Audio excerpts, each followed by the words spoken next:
Mesdames et messieurs, bonjour. Vous suivez les langues africaines et vous avez bien raison.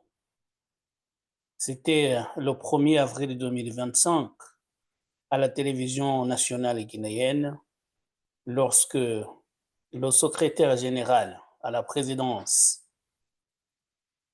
de la République, le général Amara Kamara, a lu le décret, un décret présidentiel signé par le président Mamadou Doumbouya fixant la date du référendum constitutionnel dans ce pays au 21 septembre 2025. Article 1er. La date du référendum en vue de l'adoption de la Constitution de la République de Guinée est fixée au dimanche 21 septembre 2025. Article 2. Le présent décret prend effet à compter de la date de sa signature et sera enregistré et publié au journal officiel de la République, Conakry, le 1er avril 2025. C'est une décision très importante. Importante et pourquoi? Parce que le référendum constitutionnel était attendu, largement attendu en Guinée.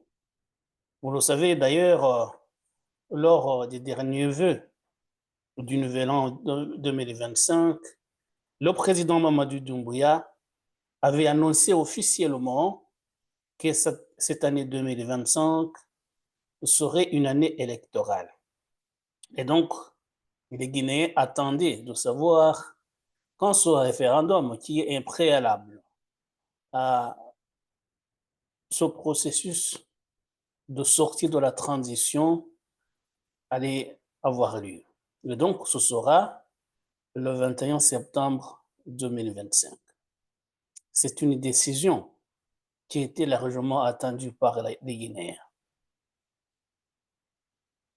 Mais on a vu les réactions des uns et des autres. Évidemment, les partisans du pouvoir estiment que c'est une bonne chose, que c'est le premier pas vers la sortie de la transition. Évidemment, on ne peut que se féliciter de ce processus qui commence enfin, parce que ça faisait longtemps que le pouvoir de la transition de Guinée, le pouvoir du général Mamadi Doumbouya, était critiqué justement pour cette façon de s'éterniser au pouvoir, de prolonger à l'infini la transition.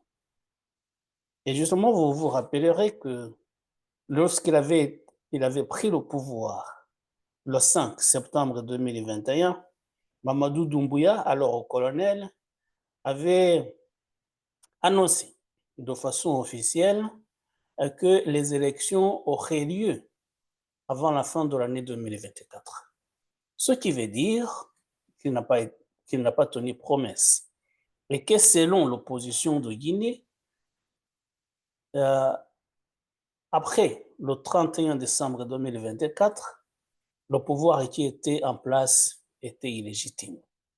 Évidemment, c'est une opinion comme tant d'autres, puisque déjà, le pouvoir qui était en place et le pouvoir de transition, c'était un pouvoir issu d'un coup d'État et donc déjà illégitime. Donc on ne peut pas dire que ce n'est que depuis le 1er janvier 2025 que ce pouvoir-là devenait illégitime. Il y était déjà. Mais peut-être justifié, parce que les coups d'État en Afrique peuvent être justifiés. Là, ce n'est pas mon propos d'aujourd'hui, mais on ne peut pas dire que le pouvoir est devenu illégitime après la date du 31 décembre 2024, alors que déjà le pouvoir en question était un pouvoir issu d'un coup d'État. Ça veut dire un pouvoir qui a renversé, du moins théoriquement, les institutions démocratiquement établies.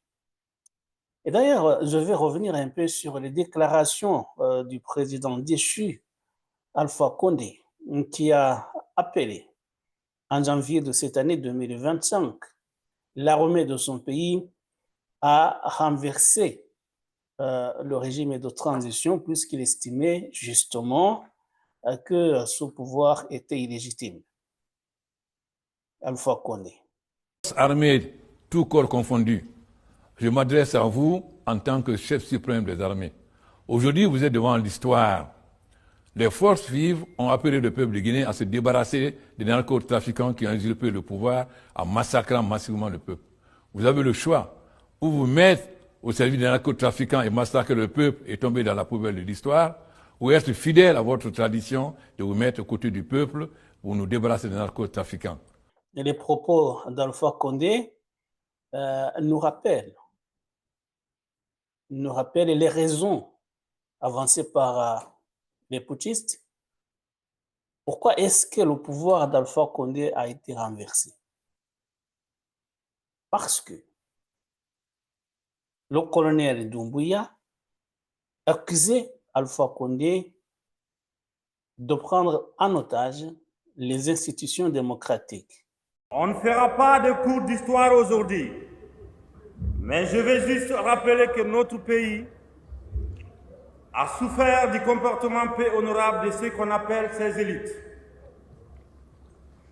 Nous nous sommes retrouvés dans une situation d'injustice, de corruption, de clientélisme, le népotisme, la privation des libertés individuelles et le collectif étaient monnaie courante. Pour éviter que le pays ne tombe dans le gouffre, nous, Comité national pour le rassemblement et le développement, avons pris nos responsabilités comme tout soldat républicain. Nous voulons placer la transition qui s'ouvre sous le signe de l'espérance et d'une Guinée nouvelle. Autrement dit, Alpha Condé n'est pas crédible quand il dit que les putschistes, les autorités de transition d'aujourd'hui, prennent en otage, confisquent le pouvoir de Guinée. Parce que lui-même, justement, et on l'a vu, on avait suivi avant, lui-même avait voulu briguer un troisième mandat, avait fait modifier la Constitution alors que ce n'était pas autorisé. Donc, que ce soit les putschistes qui l'ont renversé, que ce soit lui-même, lui, il ne peut pas dire que les auteurs du coup d'État prennent en otage les institutions démocratiques puisque lui-même, justement, avait fait modifier la Constitution pour ses intérêts personnels. Pour revenir à la Constitution, justement, au décret présidentiel signé ce 1er avril, fixant le référendum constitutionnel au 21 septembre 2025. Les réactions des uns et des autres, il y a des partisans du pouvoir qui ont estimé que c'est une bonne chose, mais il y a aussi l'opposition qui accuse maintenant le président de transition, Mamadi Doumbouya, en fait, de s'adonner à une sorte qu'il veut s'éterniser au pouvoir.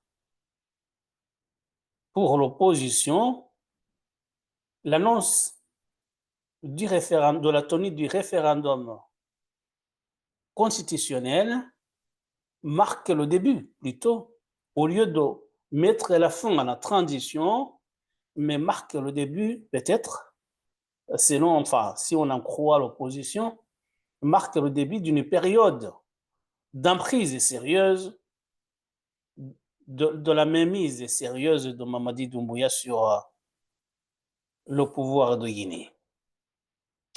Et ils avancent des raisons qu'on peut entendre. Premièrement, le calendrier. Vous savez, lorsqu'il avait pris le pouvoir en 2021, le 5 septembre, le colonel Mamadi Doumbouya avait annoncé que lui-même et ses partisans, ça veut dire ceux qui l'ont aidé à prendre le pouvoir, ne seraient pas candidats à la fin de la transition, qu'ils allaient rendre le pouvoir aux civils.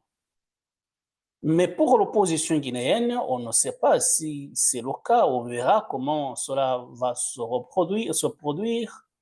Mais l'opposition estime en réalité que la constitution qui sera votée en septembre 2021, en septembre 2025, en réalité, ce sera une constitution taillée sur mesure et que le général Mamadi Doumbouya va revenir sur la promesse qu'il avait faite en 2021 et qu'il va briguer un autre mandat, qu'il va se faire réélire.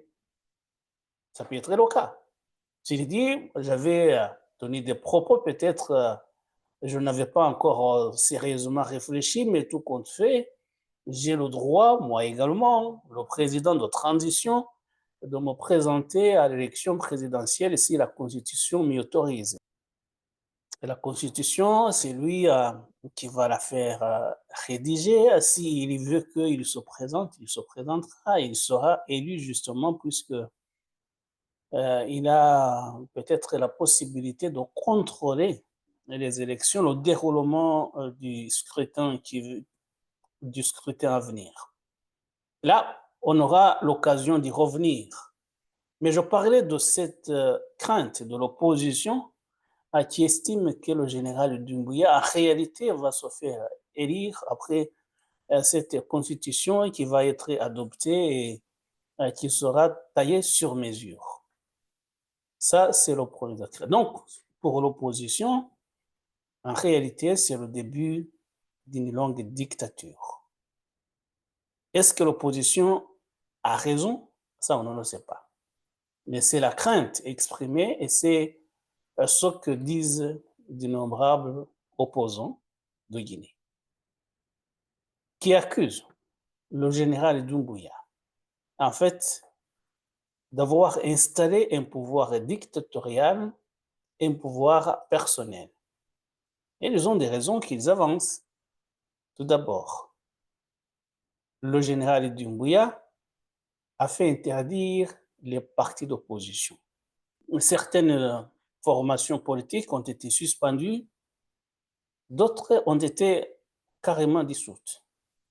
Ce qui veut dire que s'il n'y a pas d'opposition, il n'y aura pas non plus la tenue des élections crédibles. C'est l'opposition qui s'exprime. D'abord, ils craignent que la Constitution soit taillée sur mesure en faveur du général Doumbouya. Ensuite, ils pensent que les élections ne seront pas crédibles, justement, puisqu'il n'y aura pas l'opposition qui est maintenant laminée, n'aura pas l'opportunité de se présenter, que ces élections ne seront pas sérieuses. Mais ils accusent également, les opposants accusent le général Doumbouya de répression des manifestations. Et on a vu effectivement, il y a eu des manifestations de l'opposition qui ont été réprimées, d'autres empêchées quasiment. Et donc, ça veut dire que pour l'opposition, le général Doumbouya n'est pas un démocrate et qu'ils craignent la mainmise sérieuse sur la chose publique guinéenne par le général Doumbouya et ses proches. Troisième reproche que les opposants font aux autorités actuelles, c'est que les opposants estiment, justement, en accusant de ne pas être un démocrate avéré, que le général Doumbouya n'autorise pas le droit d'expression. Donc, ça revient à ce que nous disions, mais c'est que, par exemple, il y a des journaux qui ont été fermés, donc le droit de la presse, le droit d'opinion, le droit d'expression et le droit de la presse, que la presse guinéenne n'est pas libre depuis l'avènement du pouvoir de Mamadi Doumbouya. En d'autres mots, il y a la constitution qui va être adoptée certainement en septembre. Il y aura des élections, mais il y a des craintes justement au vu de la transition, au vu du déroulement de la transition. Les opposants guinéens pensent que ce n'est pas une démocratie, ce n'est pas la remise du pouvoir au civil qui va se dérouler, mais plutôt le général Doumbouya qui va installer maintenant durablement sa dictature, du moins selon les termes de l'opposition guinéenne. On verra comment tout ça, ça va se dérouler. Mais les craintes de l'opposition guinéenne sont également fondées sur le fait que le calendrier établi en réalité est, est, est discutable. Justement, va dans le sens de ceux qui craignent que le général Doumbouya va rester au pouvoir de façon plus ou moins durable. Le calendrier en question. Si le 21 septembre, il va y avoir ces élections, ce référendum constitutionnel, les opposants croient qu'après le référendum, c'est la présidentielle qui va être organisée. Ce qui, pour eux, pour les opposants, normalement, constitue un frein à la démocratie. Parce que pour les opposants, on devrait commencer par les élections locales, ensuite les élections législatives, enfin la présidentielle. Et si donc, juste après le référendum, il y a la présidentielle, ça veut dire que le général Doumbouya, qui sera probablement élu président de la République, va avoir le Parlement qui est à sa botte. On va élire les députés, les membres du Parlement après la présidentielle, et donc le président qui sera élu aura la possibilité de choisir lui-même les députés qui composeront l'Assemblée nationale. Encore une fois, je répète, je dis ce que craint l'opposition guinéenne. Donc, ça veut dire qu'il y a des reproches qui sont faits, justifiés ou pas, des reproches qui sont faits au général Doumbouya. D'abord, que probablement il va perpétuer son pouvoir, qualifié de dictature par l'opposition. Et le calendrier est suspect, puisque la présidentielle va venir avant les élections locales et législatives. Et il y a justement ces reproches, encore une fois, qui sont faits d'après l'opposition, qu'il y a des pratiques qu'ils ont vues qui ne sont pas du tout du goût, qui ne vont pas dans le sens d'un pouvoir démocratique. On verra. Dans tous les cas, ce qu'on peut dire aujourd'hui, puisqu'on aura certainement l'occasion d'y revenir, c'est qu'il y a un pas qui est franchi, que le pouvoir de transition de Guinée vient d'annoncer officiellement qu'il y aura un référendum constitutionnel qui sera organisé en septembre 2025. Et ça, du moins, c'était un pas positif. On verra pour le reste comment cela va se passer, mais c'était un pas. On ne sait pas si Mamadou Doumbouya va lâcher le pouvoir, s'il va s'éterniser ou l'opposition aura peut-être des armes à faire valoir pour que la démocratie revienne en Guinée. Mais pour moi, pour nous, le fait même d'organiser ce référendum constitutionnel est un pas à saluer. Et puisque nous sommes en Guinée, signalons que le général Doumbouya vient de gracier notre putschiste, le capitaine Dadis Camara, qui était en prison depuis son renversement. Vous savez, le capitaine Dadis Camara qui a fait un coup d'État en 2008 et il était accusé d'avoir fait réprimer des manifestations dans un stade de Conakry. C'était en 2008 justement. Il a été condamné pour cela et il vient d'être gracié par le général Doumbouya pour des raisons de santé. Et une décision également qui est fortement critiquée par les opposants guinéens. Mais ça, c'est une autre histoire. C'est pas lié avec le sujet du jour qui concernait certainement, qui concernait seulement l'organisation du référendum constitutionnel afin de permettre la sortie de la période de transition, une transition qui aura tout de même duré 4 ans, puisque le coup d'État a eu lieu le 5 septembre 2021 et le référendum constitutionnel interviendra le 21 septembre, donc 4 ans bien aboutis. Et on souhaite tout simplement à la Guinée de se remettre sur le chemin de la démocratie, de revitaliser les institutions démocratiques et de connaître la paix. Puisque la Guinée, en réalité, était un pays qui, comme le Sénégal, comme le Mali, qui connaissait des institutions démocratiques où les élections se déroulaient de façon transparente. Et maintenant, avec l'avènement de ces coups d'État, justement, tout a changé. On souhaite tout simplement à la Guinée de se remettre sur le chemin de la démocratie. C'est notre souhait et j'espère sincèrement que cela pourra se faire. Et voilà, mesdames et messieurs, c'était le sujet du jour. Merci de nous avoir prêté attention. À très bientôt pour d'autres sujets.